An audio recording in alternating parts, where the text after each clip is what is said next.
Artificial weather. Hello, once more. Thank you for being here with me again. I hope you are all well and strong. I am Mari Swaruu. First, I want to say that I was somewhat shallow or even kind when I was talking about aircraft tailpipes, but I can't say much here on this media platform. I didn't get a warning, but I did get Wikipedia'd, if you know what I mean with that new verb I just made up. So once more I must say that this content is for entertainment purposes only, and that it can be taken as science fiction or as the viewer sees best, but I take my information very seriously. That aircraft subject is heavily censored and more than I expected, so I couldn't say much.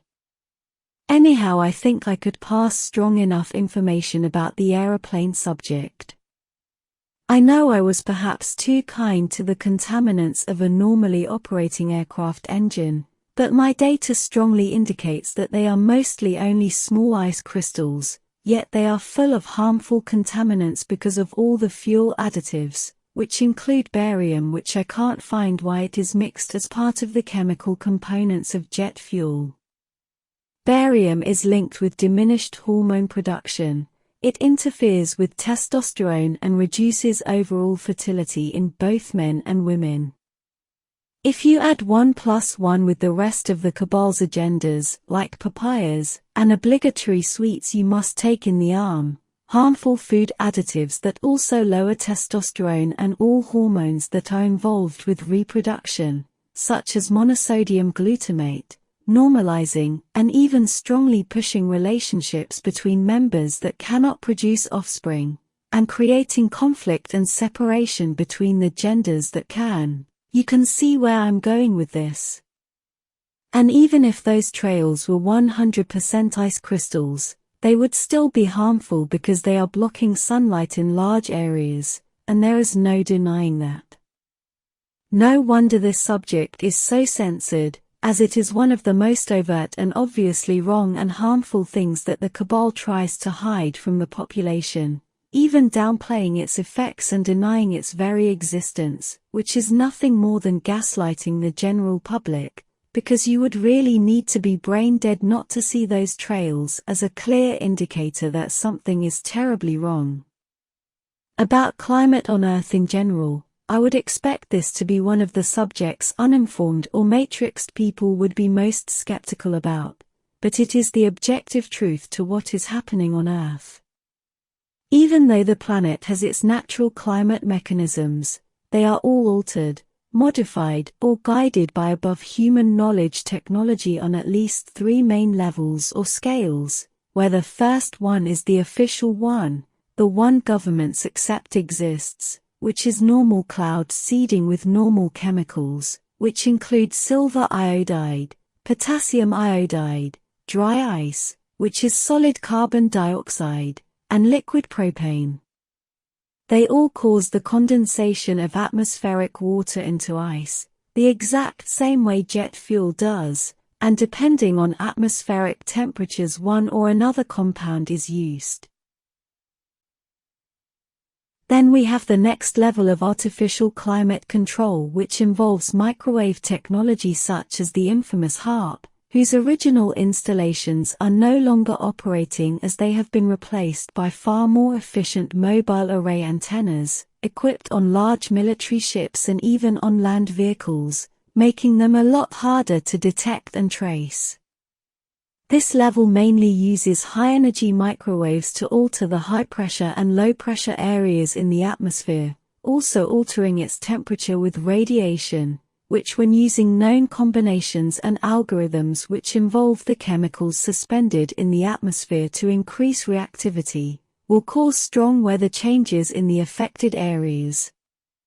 And then there is the last level of climate control, which involves even higher technology, and which only the Galactic Federation and its member races and henchman races have at their disposal.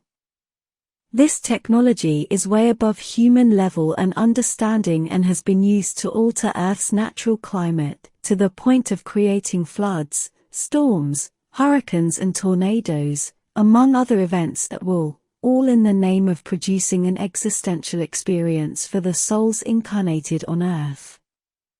This level uses all the tools and methods mentioned above, but with an added one that gives the operators a lot more control, and that is modulated gravity beams, which move the atmospheric components at will and on a large scale, literally spawning a hurricane, to later drive it in one or another direction as desired, or dissolve it at will. This includes all other existing weather events, not only hurricanes. This method is the most commonly used by non-human races of the kind supposedly appointed to be the guides and custodians of Earth, all members of the Galactic Federation of course, and its controls are on the observation and information decks of orbiting starships, much like the CIC platform on board a Taygetan Team class.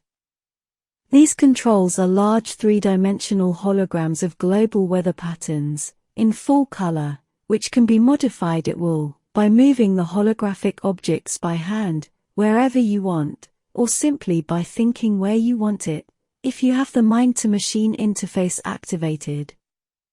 I insist that most simple weather patterns are natural, but they end up being altered artificially to the point where it becomes impossible to know where the natural ones end and the artificial ones begin. But it is completely safe to say that the large ones, such as massive storms and hurricanes, are artificially created and guided. All this also goes for most large earthquakes, including the ones in the far past, as this is nothing new. This has been going on for thousands of years. I say this reminding my listeners that the official past is false and that there have been other highly technological global societies on Earth, and several times before. This goes for most large earthquakes as well, as both the Cabal on Earth and the Galactic Federation have the technology to map underground tectonic plates, with utmost accuracy, all using highly efficient Earth-penetrating radar machines, and in the case of the Galactic Federation, highly sophisticated gravity and mass density mapping devices. Knowing exactly how the tectonic plates are shaped and their relationship with one another, they can know exactly where the weak points are, the place where pressure has been building up, and where the plate above is leaning, or being held in place by the one below. Knowing the weak points between the plates, they can send a shock wave directly aimed at the vulnerable high-pressure point, which may be enough to cause a displacement on its own, but in the case of more stubborn pressure point places, the continuous vibration they can send as shock waves, and adding microwave high energy, it causes those vulnerable points to liquefy as it mixes with pressurized natural underground water, which also acts like a lubricant, causing loss of grip in the desired area, and a subsequent slide, or movement along the tectonic plates, causing an earthquake. What you can do with, or about all this, you may ask. There is nothing you can do other than be vigilant and continue with your life. Even my group and I up here cannot do anything about it, other than tell you all using small YouTube channels most people don't even know exist. But this information is important for you to know because you can then add what I just said to other things you have learned elsewhere, and to things you may have noticed on your own. For example, a series of earthquakes that have occurred on the exact date, such as the 3 that affected Mexico City on September 19th, have little to no chance of having been of natural occurrence, but that is only one example of many that are too much of a coincidence. Yet you must also know that human beings and biology, in general, are far more resilient than what the Cabal and even the Galactic Federation can understand. As my predecessors have stated, biology is very resilient, and its base DNA also has a very strong tendency to reverse its force changes, going back to how its initial blueprint dictates. DNA is not inert, it is a crystalline manifestation of the soul who is using a biological body.